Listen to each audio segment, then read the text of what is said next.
Good morning, everybody, or good afternoon, good evening, wherever you are in the world. It's late morning here in the UK, in Plymouth, in the southwest of England, and welcome to this pre-departure webinar for University of Plymouth International College, UPIC. So we should start with some introductions. My name is Tim Gutzel. I'm Director of Marketing and Admissions for the college, for UPIC.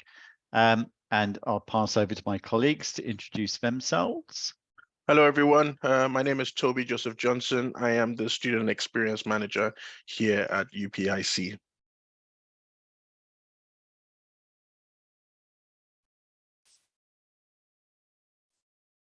Hi, everyone. I am Maria, Student Recruitment Coordinator for the college in Port Harcourt. I work remotely. Hi everyone, good morning. My name is Olasubomi Sholanke, the Student Recruitment Coordinator of University of Plymouth International College. I work here in Lagos, Nigeria.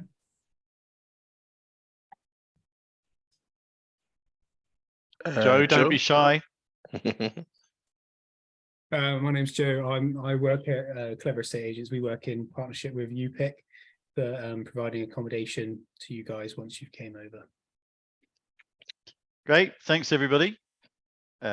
So we have a number of things that we need to get through on our agenda this morning.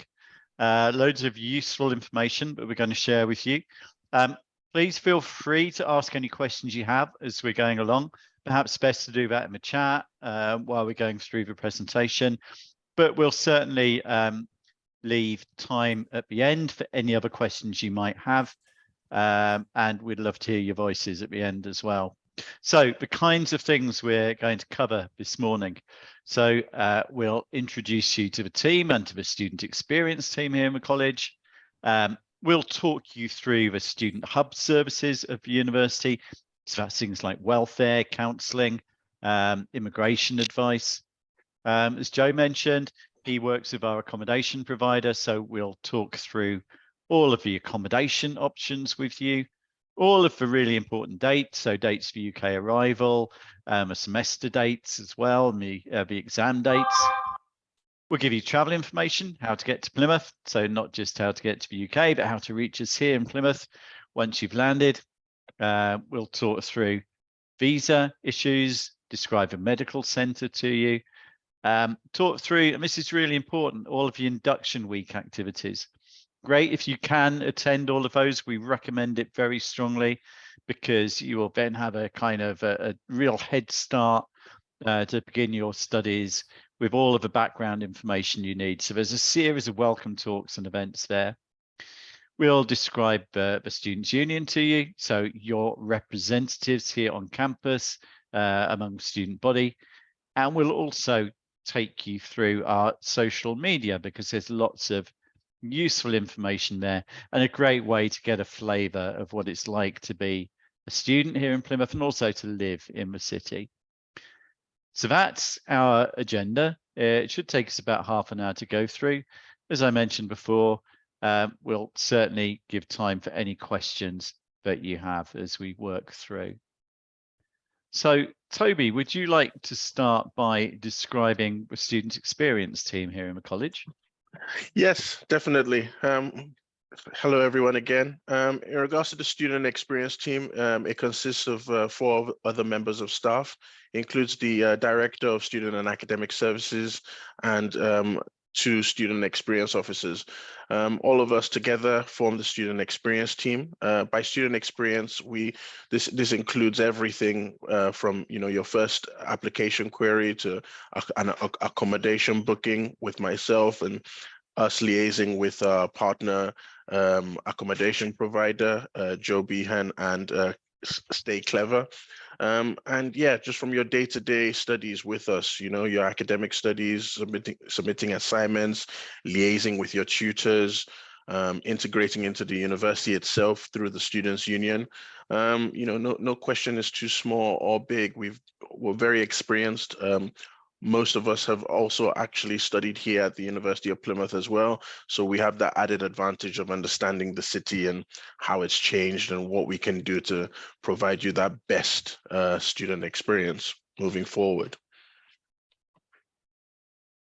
Our office hours are from 8:30 a.m. to 5 p.m. We are also available via telephone. So there's a number there that you can ring the UPIC reception phone, and we'll be happy to assist you with any of your queries. We also have a new inbox, student.experience@upic.plymouth.ac.uk. With a good turnaround of, within 24 hours, you'll get a reply regarding any of your queries. The team are there and available at all times to try and assist you with your query moving forward.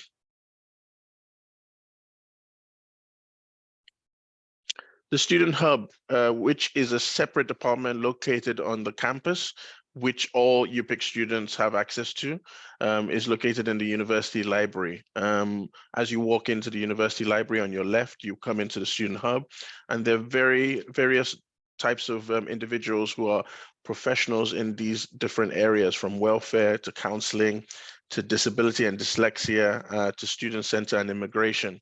We also have a team that are available online via drop-ins, the International Student Advice Team that can assist any student that are looking to, extend their visas, or they might be having a placement year. So there's really support for every international student at the Student Hub. There's also a careers department within there that can assist you with updating your CVs and, getting some work experience. I think one thing I should mention when we're talking about careers is, students that come in to study with us, you only be permitted to study 20 hours during term time, and possibly above that during the holiday break. But in no way should this be, should you mistake this for being able to support your studies or your accommodation whilst you study here. Next slide. Location.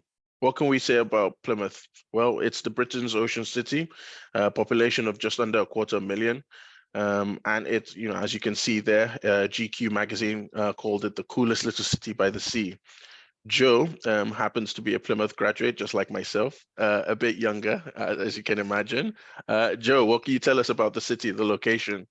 Well, I came here in 2018, and it's definitely different now than it was then. It's so much better now, honestly. When I came on, I remember it was just grey and everything was grey, but now there's like loads of new developments have been built.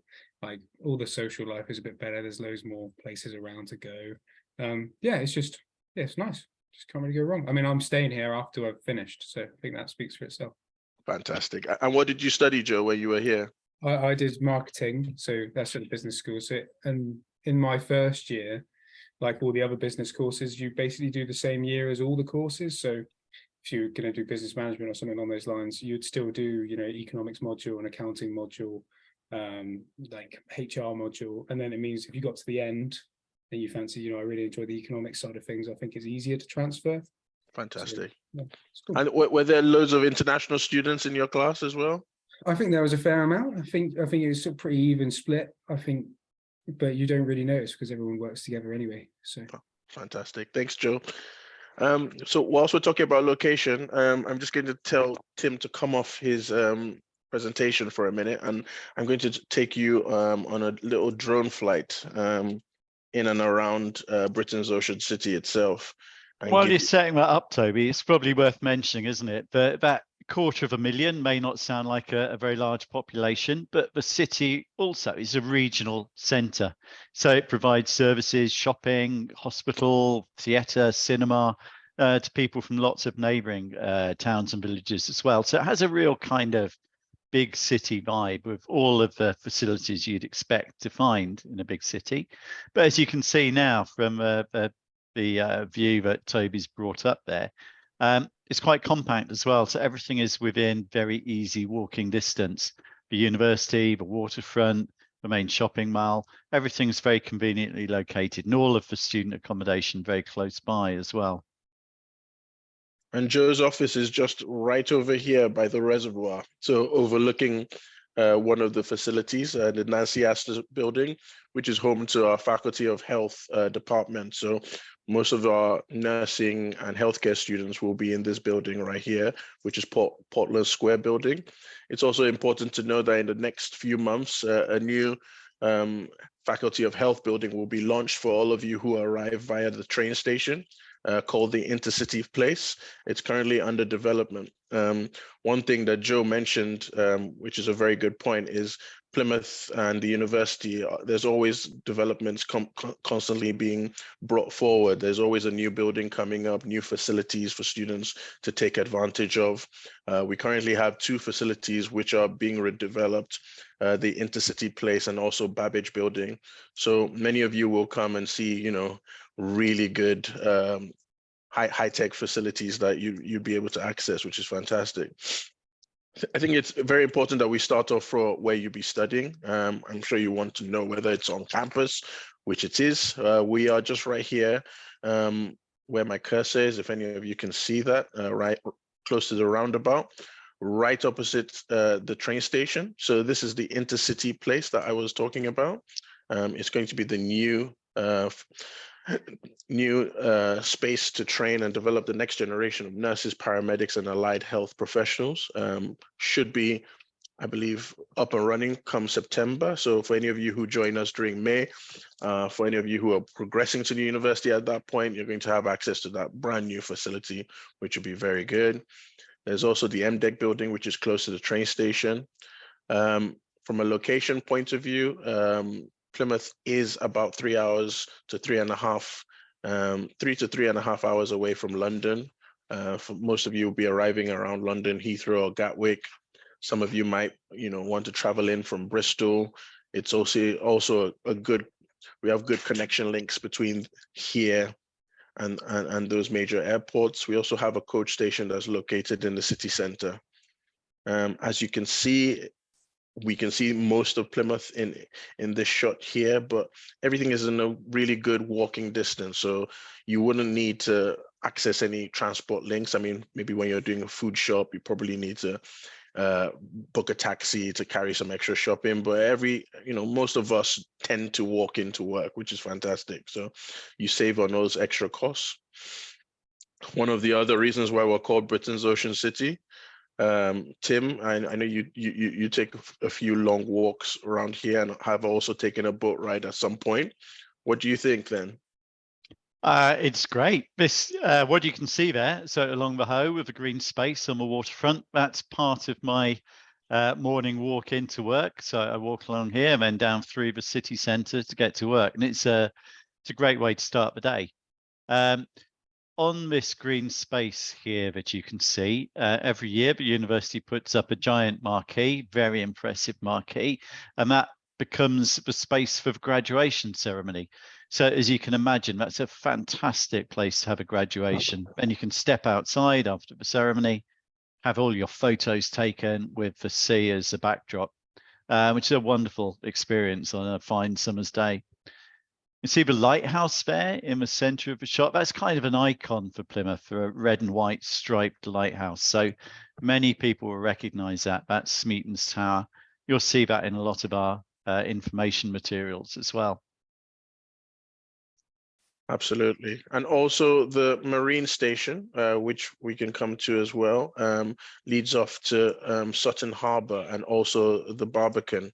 The Barbican is just a little town center close by the sea, which has various types of restaurants and bars and lots of historic buildings there, aren't there, Toby? Yeah. So that's kind of a heartland of Plymouth's history as a naval city. You can see a lot of history going back to the 17th century, in fact, when the founding fathers set sail from Plymouth and landed in North America. So, and a lot of what the university does as well is connected to this coastal location. So it's not just that it's a really nice place to live and to study. The university does lots of marine sciences, ocean sciences, and also subjects like shipping and logistics, which have a strong sort of sea element to them. So, and we are ranked in the top 5 in the world for all things to do with teaching and research to do with marine. So the university's coastal location, as I said, not just a nice place to be, but it feeds into the academic excellence of the university as well. And also, just to add to that point of the access to the academic quality is also the safety in and around the city. Crime rate is very low, relatively low, understandably. And, the cost of living in Plymouth is a lot lower than it is probably, let's say, in a central location like London. So in regards to the accommodation costs, I think we can find a lot more affordable accommodation available. Joe, can you tell us a little bit more? Are there any bits of your accommodation that are close by in this shot? I think there's a few. I know that if you, I won't push, but you walk up that road that you can see there and then turn left. We've got some that are in like a little gated community. And it's actually, I think one of the buildings in there is a listed building as well from an old admiral or something along those lines. And as you said as well, with the cost of living stuff, comparable to somewhere like London or Bristol, Plymouth is incredibly cheaper. It's like the similar sort of way. The further you go away from the hub or like the center of the UK, I think the cheaper it gets. It's much better that way if you're comparing it to other places. What's your highest cost accommodation, Joe, that you offer?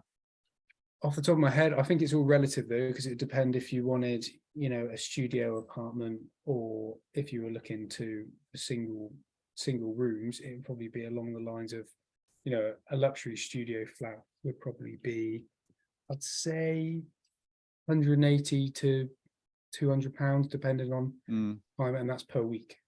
So you're looking at £200 a week for the very best student accommodation that Plymouth has to offer. And for £200 a week, you could be, if you're in London or another big city, you could be a long way away from a university and in lower quality accommodation. £200 a week. A nice cupboard, yeah, possibly a garage. Yeah. Yes, and it's also the added advantage that that's all bills inclusive. That's not just for the accommodation. Is that correct? Yes. So that, these are some of the advantages, and it's very, we're very lucky to have the support from our provider who's available, on a weekly basis. Joe comes into the college and sits in here. So for any of you who had any questions, after this call, we can take down his email, we can put it in the chat and we can start having conversations, but we try to, push you all to book your accommodation as soon as possible. Any other facilities here? So I think maybe we should come across to the Students' Union.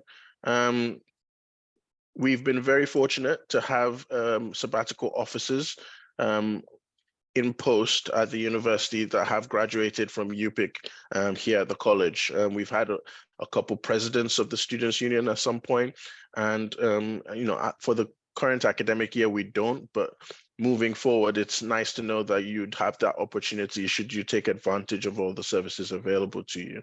There are over 300 clubs and societies, varying from the Harry Potter Society to the Football Society, so more sports-orientated societies to gaming societies. There's something for everyone. Even from an international point of view, there's a Nepalese student society, Nigerian student society, loads. It's something for everyone, which is really good, and just shows how diverse we are as an institution. And worth saying, Gento, that student union building is right in the heart of a campus, isn't it? Mm-hmm. Right next to the library as well, which is open 24/7 for most, if not all of the year. So everything on the campus is located very close together, and we're just across the road from the main shopping mall, Drake Circus. And about 10 minutes walk through the center of the city brings you back to the waterfront where we were before. So very, very convenient location. So the black building you can see in the middle of a shot there, that's the Roland Levinsky building, which is one of the main university buildings. Includes very large lecture theatre. There's even a cinema in there where movies are shown regularly. So that's right at the heart of the campus. It's also home to the, as you can imagine, the architecture department, the gaming and design. So at least you can see some 3D designs there, and also the illustration VR space for any students that are on gaming design degrees. So it really is high-tech facility available right in the center of campus. So yeah, any other questions whilst I'm here? I can see there was a question in the Q&A about off-campus accommodation. So all of the accommodation Joe is describing is off-campus, but very close to the college and to the university. You can access the university's accommodation if you want to. I guess the main difference there would be that there's much less flexibility in the length of contract with the university's accommodation. So there'll be a standard contract for 42 weeks from the beginning of the academic year to the end. But there is lots of availability there, typically single bedroom with ensuite bathroom facilities. But if you use Clever, then there is a lot more flexibility around arrival dates, about arriving at different points in the year. So you don't have that single kind of set contract where, yeah, Clever offers a lot more flexibility through the provision that Joe is describing, but loads of options available both on campus and off campus. Fantastic. Thanks, team. I shall stop sharing and then we can go back to the presentation.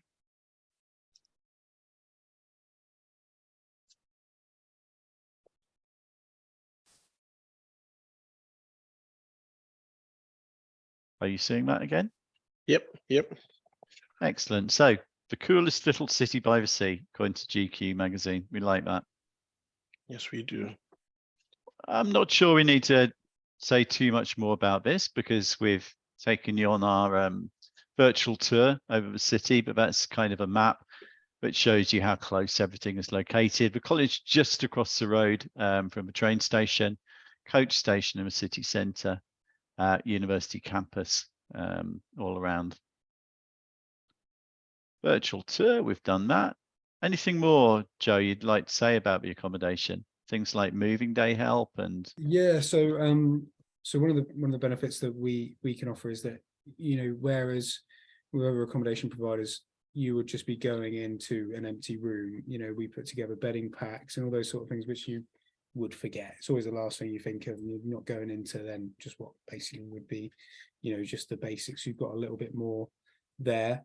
When you said earlier about the contracted dates, we would do 1, 2 or 3 semester contracts. And also it's like just from personal experience that when you come to uni, I remember going to halls at the start, and then basically by the end of it I was sick of halls and I wanted to live in a house. So I just argue that maybe just skip the bit which you're stuck on campus and just skip straight to the nicer way of living. I mean, obviously halls have their own benefits and all that sort of thing, but in my experience, I much preferred having like more room to mess around and all that sort of thing. Whereas as well, when you're on campus, it's kind of, you never really get that escape from being at uni. Like you feel like you almost live in the ecosystem and you'll never leave. Whereas I found that if you're walking, you have a little bit of a commute, you get to see a little bit more of the world. And that was a bit nicer. But then that's just my personal thing. So, There's something in there for everyone, isn't there? definitely. that's the point, isn't it? Options.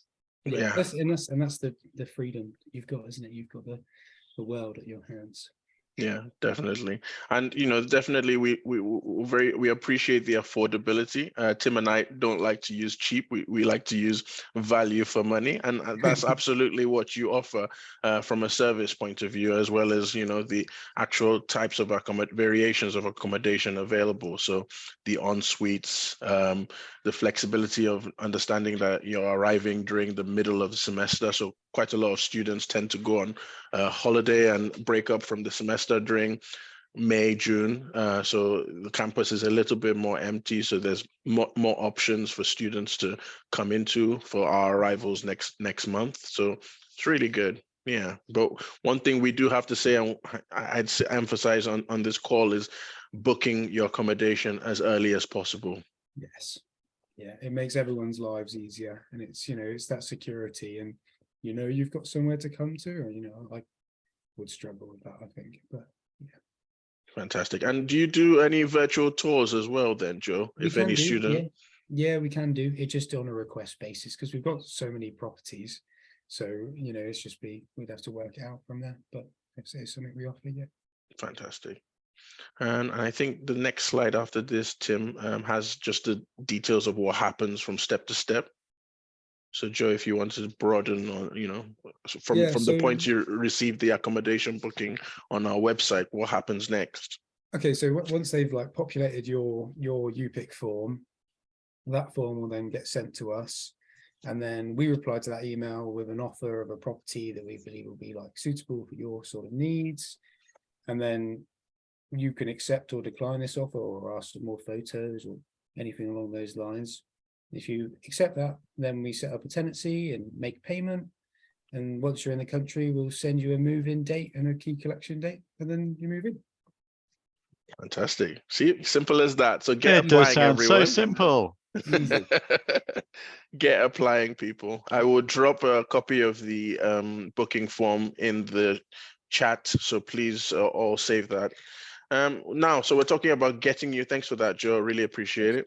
We're talking about getting you to Plymouth. So there's different variations. This is just one of them, airport pickup service. Understandably, this is the more expensive form of transportation to get to Plymouth. The other types are through train and coach, which will be on the next slide. They will. Just before we leave that slide, important to say, this is the most comfortable option.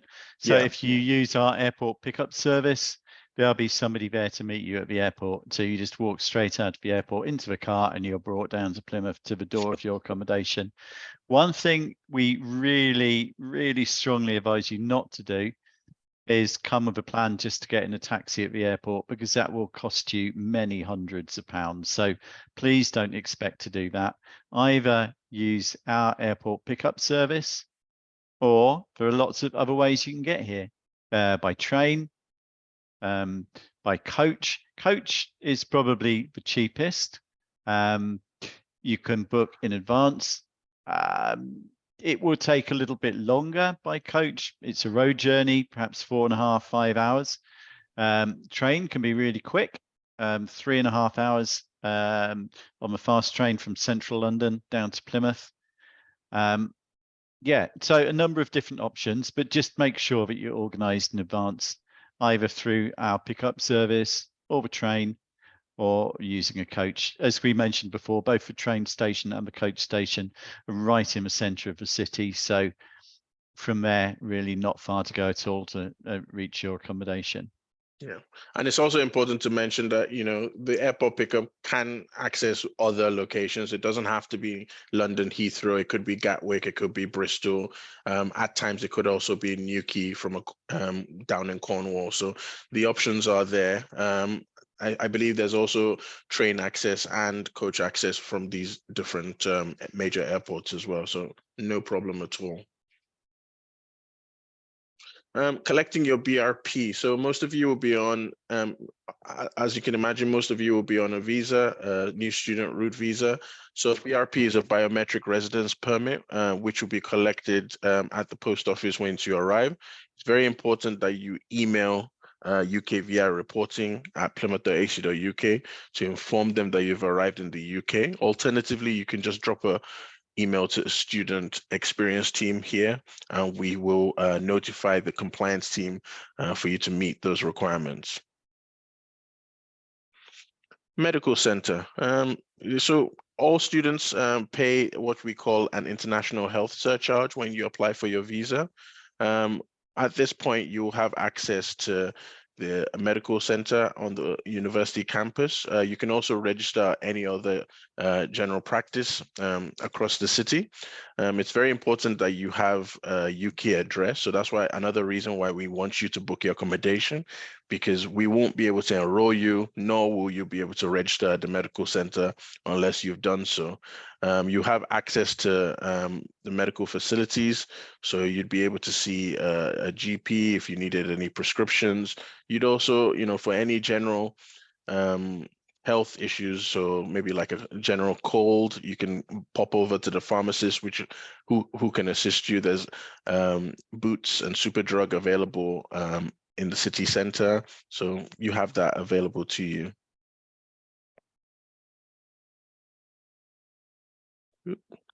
Enrollment. So the 8th to the 12th of May is your undergrad enrollment week.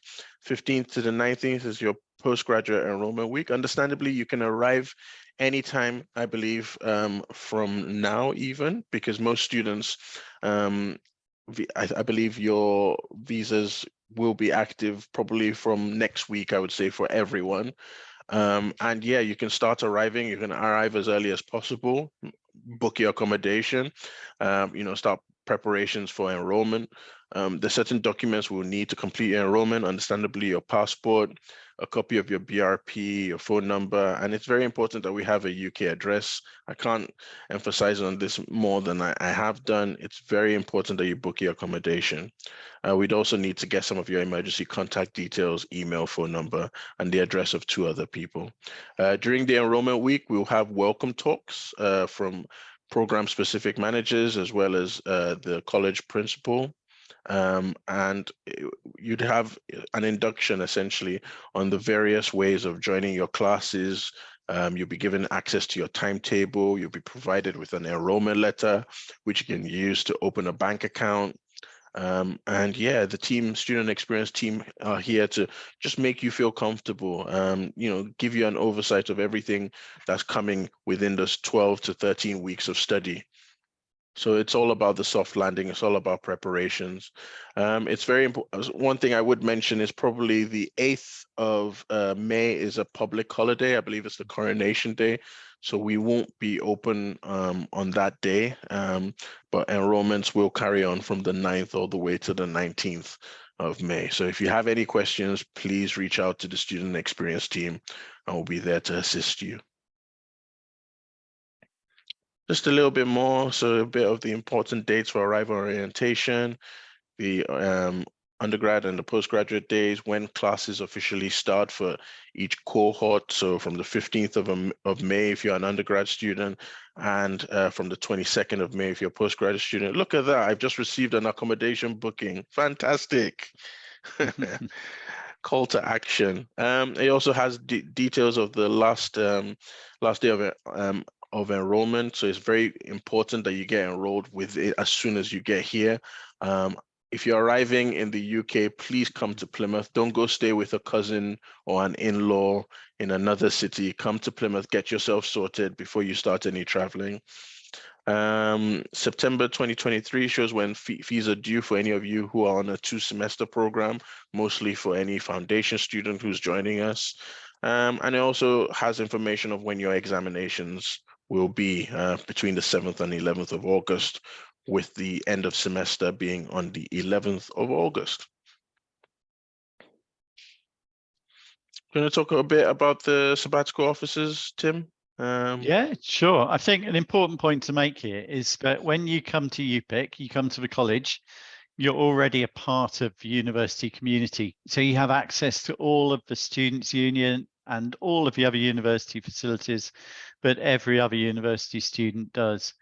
And kind of the evidence of how our UPIC students are integrated into the university community is that we've had several student union sabbatical officers in the past, people who've gone on from the college to be the VP, vice president of the students union, or to have some of these other posts that you can see here. So things like the VP Wellbeing and Diversity, vice president for activities for education. And these people are all your representatives on campus once you're a Plymouth student. So in their particular areas, they can help and advise any questions that you may have. Even if you want to set up a club and there isn't one that already exists, you can do that through the Students' Union as well. And these are the people, this is kind of the board of directors, if you like, of the Students' Union. Thanks, Tim. Oh, Amber, social media channels. Tell us about those. So a lot of you may already be following us, but if not, I would advise you get involved because we're active on Insta, Facebook, Twitter, LinkedIn, and YouTube. And we use these platforms mainly just to showcase what's going on in the college and university. We want you to be as involved as you can be. So yeah, activities, events, but also academic support. So it's a really good place for you to come and get all the latest information. And if you do need any extra support, then you can speak to us via the student experience team. Yeah, so do get involved. Thank you so much, Amber. Yeah, so it's a good way of getting an insight, so a visual effect of what's happening and what it looks like from day to day, and the various types of activities available at the college. So you can see that some of the student experience team on the left there. You can see on the right page, college principal and one of our tutors who left us, retired a few years ago, which was fantastic, and just shows some useful activities, useful people that can assist you, the student rep. So please get following, tag us, get in touch. This webinar that we're recording, we'll post that video on our YouTube channel as soon as we have the link. Worth going to have a look at our YouTube channel. There's lots of other useful information on there. You can meet some of our tutors even, and some of our former students. Amber, also worth mentioning that we have a closed Facebook group, don't we, for the May joiners? Yeah, that's right. So what I can do, I'll just double check to see what the protocol is, but if you send us an email, then we can absolutely invite you over. So I'll just double check a few things. Would it be your email, Sophie, which would be best to request to join the group? Would it be mine? I don't mind. Yeah, you can forward it to student experience team and we can forward it to yourself. So yes, I will pop the email in the chat again for anyone. So if you send us an email, we can add you to the group. And the group is really good as well because we've got members of the student council in there. So if you have questions that you'd like to ask current students, that's something they may be able to support you with because of their experience, then yeah, you'll be able to do so. Fantastic. Thank you, Amber. Thank you. And yeah, these are just some of our contact details for Tim and myself. So if you have any questions, please drop them in. Alternatively, you can contact the student experience team. Now we're just going to go through a little bit of a role play. Tim's going to ask me some questions. I'm going to ask him some questions just to make things a little bit more engaging. So we're going to ask Joe all of the questions, aren't we? Yeah, we can ask Joe as well. See whether he's been listening. So we're going through these questions because we find these are frequently asked. So in previous webinars, people have asked us all of these things, and I think they are quite common questions. So, Toby, how can I enroll if I haven't received my visa yet? Not possible, because you need to enroll when you arrive in the UK. There's no online study available, unfortunately. So when you've received your visa and you've arrived in the UK, we want you to make your journey as quick as possible to Plymouth, get your accommodation sorted, and come in and enroll with us in the student experience team. Tim, can you live anywhere in the UK? No, you can't live anywhere in the UK. You need to live somewhere which is within a reasonable traveling distance of the college. So remember that we have classes which start as early as 9 o'clock in the morning, and some of your classes may finish as late as 5 o'clock in the afternoon. So you need to live somewhere where you can travel and reach us reliably by 9 o'clock every day, and where you can get home after 5 o'clock every night.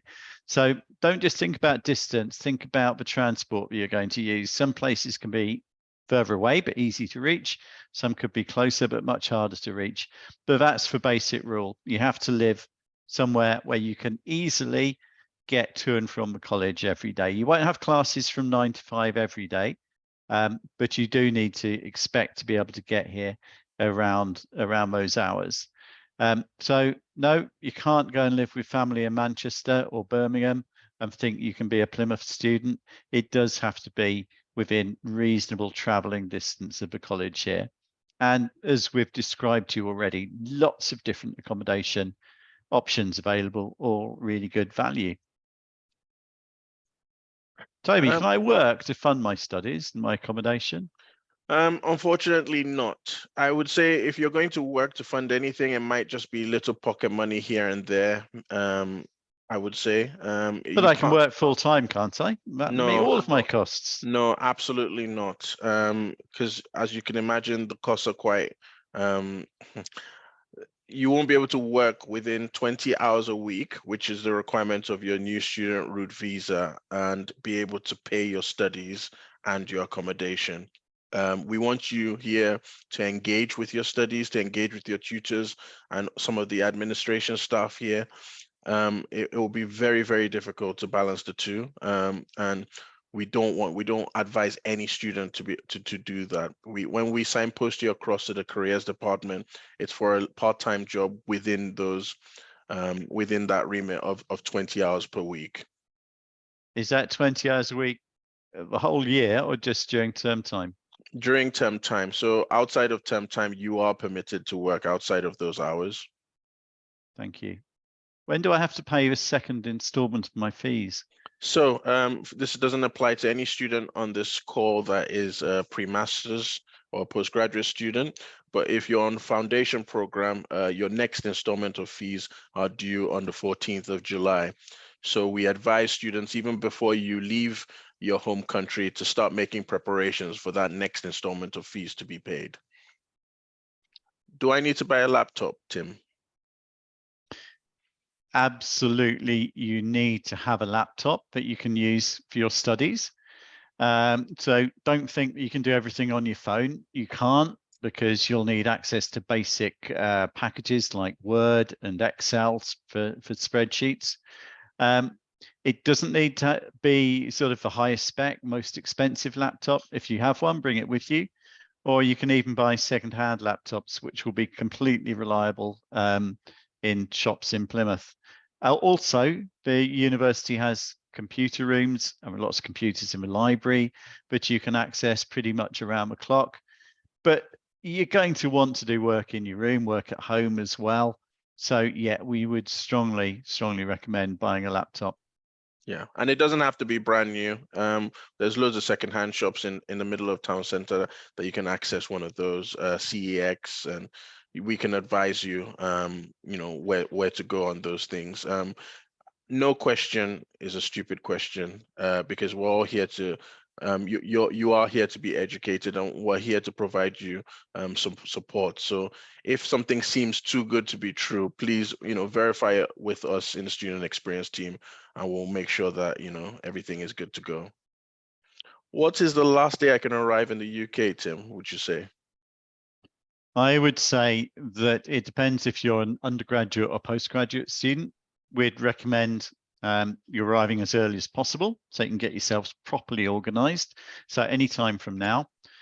But and we'd also very highly recommend you attend all of the enrolment week activities. For postgraduate students, we cannot enroll anybody once teaching has started because it's a short program. If you miss any time at all out of that program, it significantly reduces your chances of being successful. So you have to be here at least by the Friday of enrolment week for postgraduate studies. A little bit more flexibility for foundation for year one. So for undergraduate studies, again, we'd strongly recommend you get here for the induction week, but at the very latest by the end of the second week of teaching in exceptional circumstances. Thank you so much for that, Tim. And what's the first thing I should do once I arrive at the UK airport? Call you? Yeah, that would be a start. Or email the student experience team, either or, just so we know that you've landed safe and sound, and you know you're making your journey to Plymouth. That would be fantastic. Yeah, and also if you've booked accommodation, let Joe and the team know. So they're really good about making themselves available to give you your keys. But it's so much better if that's during office hours. If it has to be outside office hours, then you know you need to let us know in advance so that arrangements can be made. Yeah. Joe, I've got a question in the chat. Any information on off-campus accommodation and the cost? So maybe I think probably for this student or this person asking the question is, they would, you know, in a shared house, what would the cost be? So if you're looking at like Beaumont Road, it's just a little bit out of like I'd say just past the university zone, but quite close to the business school. I think the rooms in there are about £125 a week. So that's probably a good basis to work from. I mean, that's what I'd say the normal kind of costs at that level would be for a room in a shared house. Okay, great. And that includes all bills as well, right? Those bills included, And yeah. that's with good access to the internet. So for any Yeah. students that want to do some studying at home. Yeah. Great. Yeah. Beaumont Road's a nice road. So Great. people And it's like- very close to the campus, isn't it? I think Beaumont Road is about 5-10 minutes walk. yeah, I'd say it's pretty perfect. Yeah, just past the business school as well, isn't it? Yeah. Yeah. Great. Yeah, so any more questions, everyone? Thank you. We've gotten to the end of the presentation now.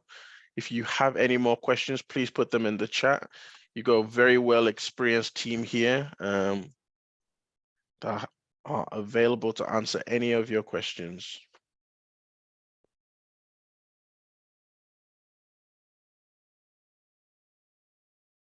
If you'd like to use your voice, you can just raise your hand and we'll allow you to talk through Zoom. Or if you prefer, use the chat or the Q&A. I can see. Yeah, Toby, I don't know, could you talk on the volunteering opportunities at UPIC there? Yeah, absolutely. So there are no volunteering activities here in the college within itself, but we do signpost students to the careers department and the student hub. So they assist students who want to do some volunteering in and around the city. Understandably, it depends on whether these are paid or non-paid. So it completely depends on what's available. Okay, thank you. We have someone raising a hand, Ulua Fumilaye, this one.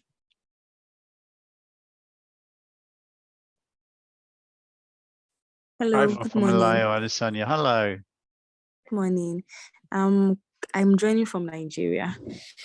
Yeah, I want to ask few questions about my pre-masters program.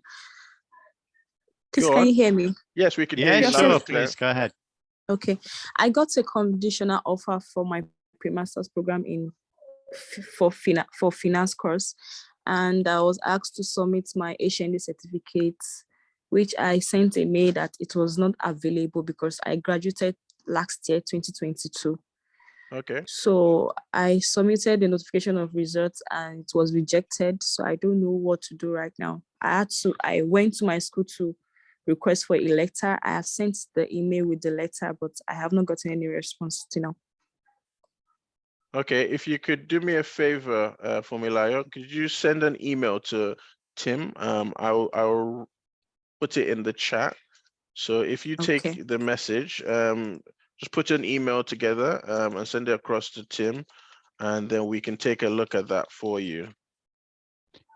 Yeah, Okay. we need to look into the status of your application and see what's happened there. We can't do that while we're talking on this call, but if you share your details with me, then I'll look into it as soon as we've finished it and get back to you as soon as possible. Okay. Thank you very much. You're very You're welcome. welcome. Thank you. Unik Lohani, please unmute. Hello, sir. Hi, how are you doing? I'm doing good. And how about you? Very good, thank you. How can we help? You can help for me. I received my conditional offer letter Okay, in May intake. okay. That's time possible my further process. So unfortunately, yesterday, I believe actually last Friday was our last payment date for the May intake. So if you haven't met your conditions and received an unconditional offer, we'd possibly need to defer you to the next available intake. That may be Before which September. intake, sir? That may be September or January. June, July, not possible. No, we only have 3 intakes a year, May, September, and January. It depends on the program you're on to study.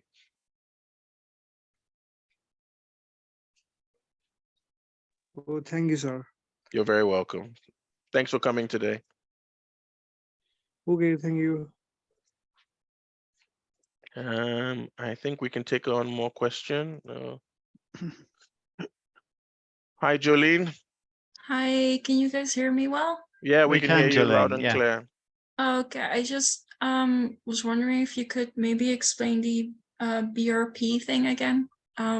Yeah, absolutely. Jolene, the BRP is a biometric residence permit. So when you get your visa, you're going to have an entry clearance vignette inside your passport. Okay, that gets you into the country. Yeah. When you've arrived in the country and you've traveled down to Plymouth, when you're all settled, you then take your passport alongside UK VI email with an attached document that says your visa has been granted from the beginning of your program to the end of your program when you possibly at the university. Once you take that along to the post office here in the town center, you'll be able to pick up your biometric residence permit. It's like a card, and it essentially is your visa for the length, for the duration of your study. Okay. All right. Because I've done my entire application for my visa online. I wasn't ever asked to come in anywhere because I think my country is like a green zone, so they don't care too much. Okay. I'm from the Netherlands, by the way. But oh, welcome. Thank you. So I think I was told to go see a customs officer at the airport to get something in my passport, but currently my passport hasn't changed at all. I only have like the confirmation that I have a visa online, basically. Yeah, that's fine. I think because, I mean, you obviously understand, we've had Brexit and everything. I think it's a different situation in your case, but nothing to worry about. When you come over, I'll explain everything. If you want to, you can drop me an email, send me what you've received, and then I can advise appropriately then. Okay. Thank you so much. You're very welcome. Did you have any other questions, Jolene? Oh, I don't think so. Okay. No. If anything I think comes I up, had one, but I forgot, so it'll be fine. no problem. If anything else comes up, please feel free to drop us an email. All right. All right. Thank you so much. You're welcome. Any other questions? Someone's asked whether Amber student website is good for booking accommodation. Sachin, it's not something I'm aware of. Joe, do you know about Amber? There might be competition, so I'm sure I've had a look, and it looks as if it's like a portal with lots of different people on there. I've looked at it, and it looks like mostly big halls of residence in the city, so like St Thomas Court and all that sort of thing. Okay. So are some of your accommodation in there as well? I don't think any of ours are, but the only issue with things like that is then they won't have the flexibility of the booking per semester. Those would be like 48 or the 52-week contracts, so then you'd be signing up for the whole year. Yeah, and the other thing to be aware of is if the price of the accommodation seems, very, very cheap, because I don't like to use cheap, I say value, you might find that it might be the bills won't be inclusive. So it's very, very important that you read those terms and conditions before you sign any contract with anybody else that we're not recommending or we haven't recommended to you. It's very important you read the contract because it's a binding agreement and you don't want to be signed in for a long time. There won't be anything that we can do at that point, okay? Thank you, Sachin, for that question. Any other questions? Anything else? Thank you for all of your questions. It's always good to get a lot of interaction on these calls. Thank you to all of the people who attended, because I could see that's a really good number. So great to meet you in this format, but will be even better to meet you when you arrive in Plymouth and we get the opportunity to welcome you as Plymouth students and to have you in the college here with us. So before we wrap up, any last questions? In the meantime, I'll thank my colleagues for their input. So thank you everybody, Team UPIC and Clever and Maria and Shibomi in Lagos. Thanks everyone. I think Martin's just come up now quickly. Go on, just Martin. in time, Martin. Hi, good day. As seen, my name is Martin. Please, I actually applied for September intake and I'm yet to get an offer, though I got a mail that is being processed. I'd like to know if, I don't know, I don't know what to expect, because I need to get prepared before then. No problem, Martin. Tim's email is still in the chat there. So I'm sure when you applied, you got an application ID. If you put that as the subject and send that or forward that email across to him, we can take a look at that for you. What we've been, Martin, what we've been mostly busy with in the last couple of weeks is obviously organising everything in time for the May intake. So as we mentioned, we have 3 intakes during the year, May, September and January. So for the last few weeks, the May intake will have taken priority. If you've applied for September, then that will all be in hand, and we're moving on now to September applications and processing those. So don't worry, if you want to drop me an email, I'll check on the status of your application, but I'm sure it will be in hand. Okay, okay. I'll drop my email. Thank you. Thank you so much, Martin. Have a good day. And you too. Thanks very much.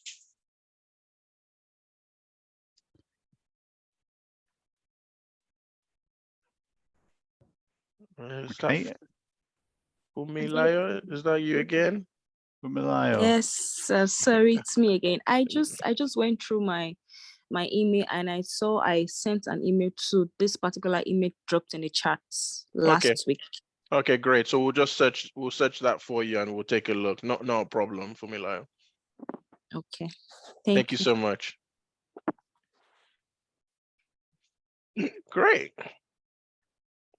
Are we done with all the questions? I think we've caught up with everything in the chat and the Q&A, haven't we? Yes. Excellent. So yeah, just once again, thank you, everybody. Thank you to everybody who joined, all of the participants and all of the panelists. And we'll wrap it up here. As I said before, we've recorded this session, so we'll post it on our YouTube channel. If you want to go back and have another look, remind yourself of any of the information, please do. Yeah, and thank you, everybody, for joining, and we'll see you soon. Take care all. Take care. Bye. Cheers. Bye.